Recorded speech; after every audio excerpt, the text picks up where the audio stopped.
Hi, everybody, and a super warm welcome back here to the Learning ConvoCraft YouTube channel. Hello, hello. We are really buzzing to hang out with you all again. Yeah, always great to be back, ready to get into some more, everyday English, the kind of bits that really help your conversations. You got it. And today we're tackling something that, well, comes up all the time. Talking about how people look. Describing appearance. Mm-hmm. Now, you might already know some ways to do this, but we're going to dig a little deeper, give you some phrases that just sound, well, more natural. Exactly. The stuff you actually hear people saying day to day. Right. Whether you're like telling a friend about someone new you met or maybe describing a character in a show you're watching. Yeah, having these words and phrases handy, it just makes you sound clearer, more confident. Totally. So the plan is we're going to listen to a little bit of a very normal everyday chat. Okay. Keep your ears open for how they describe someone's looks. Then we'll kind of zoom in, break down those key phrases, make sure you really get how to use them. Sound good? Sounds like a perfect plan. Let's jump in. All right. First up, here's the first little piece of the conversation. Okay, so right away, you hear someone asking about a date, and the friend immediately goes, "Ooh, I want all the juicy details." Huh. Yeah, that's a fun one, isn't it? It really is. Juicy details. Thank you. It just means, the exciting bits, the interesting information. Yeah, the good stuff. The stuff that makes you lean in and go, "Tell me more." Exactly. Like the behind-the-scenes scoop or the most intriguing parts of the story. Totally. It's like if your friend comes back from a holiday, you don't just ask, "Was it good?" You want the juicy details. Anything weird happened? Anything funny? Uh-huh. And then the reply is, "Well, you have to fill me in." Another great phrase. Really common. Yes. Fill me in. That's just your standard way of saying, "Tell me what I missed," or "Give me the info." Absolutely. Like maybe you missed a class, you'd ask your friend, "Hey, can you fill me in on what the teacher said?" Or if you join a meeting late, "Could someone fill me in?" Or maybe you missed the start of this video on Learning ConvoCraft. You might ask in the comments, "Hey, can someone fill me in on the first part?" Good one. So, juicy details, that's wanting the exciting stuff, and fill me in is asking for the full story. Okay, now let's get to the main event, the description of this date, David. Right. So Irene starts off, she says, "He's really good looking." Okay, good looking. That's a really common, versatile way to say someone's attractive, isn't it? It really is. You could say handsome for a man or pretty for a woman, sure. Yeah. But good looking. It works for almost anyone. It feels a bit more, natural. Maybe less formal than handsome. What do you think? I agree. Yeah, handsome can sometimes sound a little traditional, maybe even a bit old-fashioned. Like out of an old movie or something. Exactly. Whereas good-looking just feels more modern, more everyday. And, while handsome was traditionally more for men, you hear good-looking used for men and women all the time now. It's become quite neutral. That's a really good point. Okay, next thing Irene tells us is his height. He's quite tall, around 6'1". Let's talk about quite. Right. In this context, quite means very. It just boosts the word tall. Things very tall. And the around 6'1" That part. around tells you it's not exact. It's an estimate, a guess. Approximately 6'1". Okay, and 6'1", that's 6 feet 1 inch. That's how height is usually measured in the U.S. and Canada, right? That's right. But of course, for many of you watching us on Learning ConvoCraft, you probably use meters and centimeters. Yeah, so what's 6'1" roughly in metric? Let's see. It's around 185 centimeters, give or take. So yeah, definitely quite tall. Mm-hmm. Pretty tall, whichever system you use. Okay, so after height, Irene mentions his age. She says he's in his early 30s. This is such a useful way to talk about age. It really is. So useful when you don't know the exact number. Early 30s, that usually means what? Maybe 30, 31, 32? Maybe 33? Yeah, that sort of range. And then you have mid-30s. Right, that'd be like 34, 35, 36. Yeah. And late 30s would be, 37, 38, 39. Getting closer to the next decade. And you can do this for other ages too, right? Like early 20s, mid-40s, late 50s. Yep, works perfectly for most adult decades. Early, mid, late. Though, it feels a bit weird for teenagers, doesn't it? You wouldn't often say he's in his early teens. You're right. It sounds a bit formal or just odd for teens. Definitely more of an adult age description. Okay. And the final detail about David's appearance. He's got the most beautiful dark brown eye. Nice description. See how she uses multiple adjectives there. Most beautiful, dark, brown. Yeah, stacking them up like that really paints a picture, doesn't it? Makes it more vivid. Exactly. Really helps the listener imagine him. Much better than just saying he has brown eyes. For sure. Okay, let's hear the next bit of the chat. See how the friend reacts. Okay, so the friend's reaction is he sounds hot.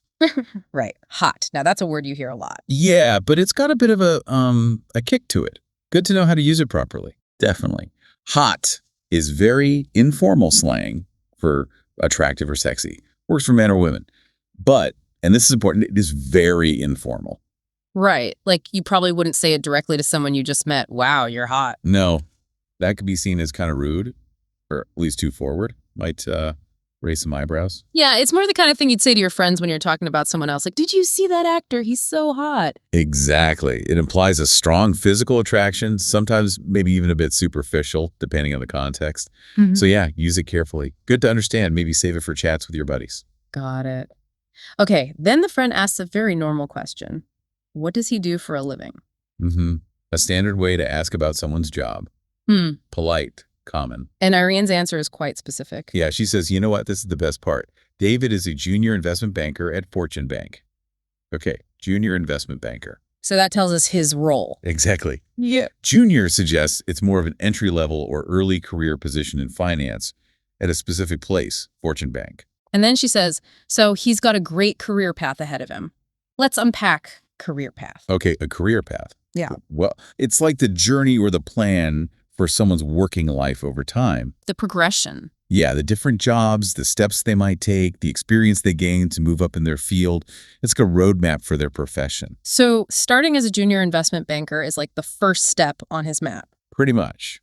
It suggests his path might lead to, say, senior analyst, maybe manager, maybe something even higher up later on, especially being at a well-known bank like Fortune Bank. So when Irene says he has a great career path, it means his current job looks like a really good starting point for, well, a successful future in finance. Exactly that. It signals potential, opportunity, a promising future professionally. Okay, so we've picked up some really useful language here, but there's a little twist right at the end of this conversation. Let's hear the final bit. Whoa. Okay. Huh. Talk about a surprise. Right. Turns out David, the date, is her friend's brother. Small world. You just never know. Isn't that the truth? But okay, setting the drama aside, for all of you watching on Learning ConvoCraft, we've definitely gathered some great English today. Let's quickly recap the main ones. Okay, first we had heard. Now, obviously, past tense of hear, but think about the examples. I heard you're moving, or Julie told me she heard, or what? You got fired. I heard. What's going on there?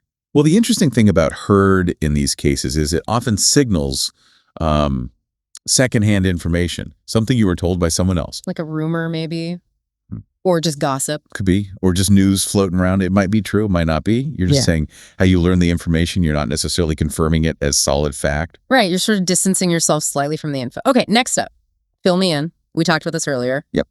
Your friendly way to say, tell me the details, catch me up, give me the whole story. Like, I missed the meeting. Can you fill me in? Or fill me in on the gossip. Then career path. Right, that's the plan or the expected journey of someone's working life, their professional progression. Okay. And for describing people, good looking was our go-to natural word for attractive. And we looked at ways to talk about height, quite tall, meaning very tall. But also softer ways like kind of tall, sort of tall, or a bit short, not that short. Lots of options there. Gives you flexibility.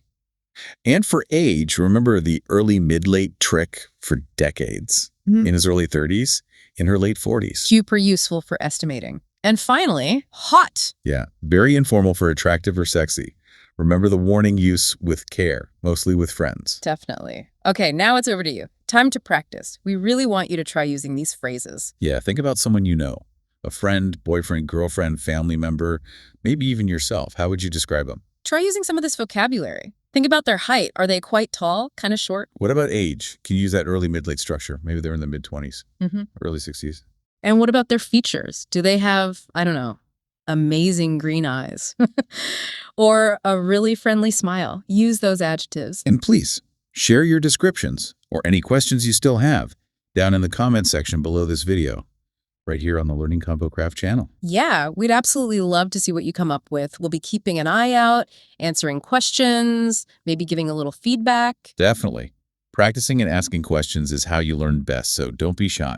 We're all learning together here. Well, that just about wraps up another Learning ConvoCraft session. Thank you so much for joining us today and for being such great learners. Yes, a huge thank you from me, too, for spending your time with us. If you found this useful and you want more English tips and lessons, please do hit that subscribe button for the Learning ConvoCraft channel. That way you won't miss anything. We've got lots more planned. And hey, if you know someone else learning English, why not share this video with them? Let's help everyone learn together. We really appreciate you watching. We're already excited about the next video.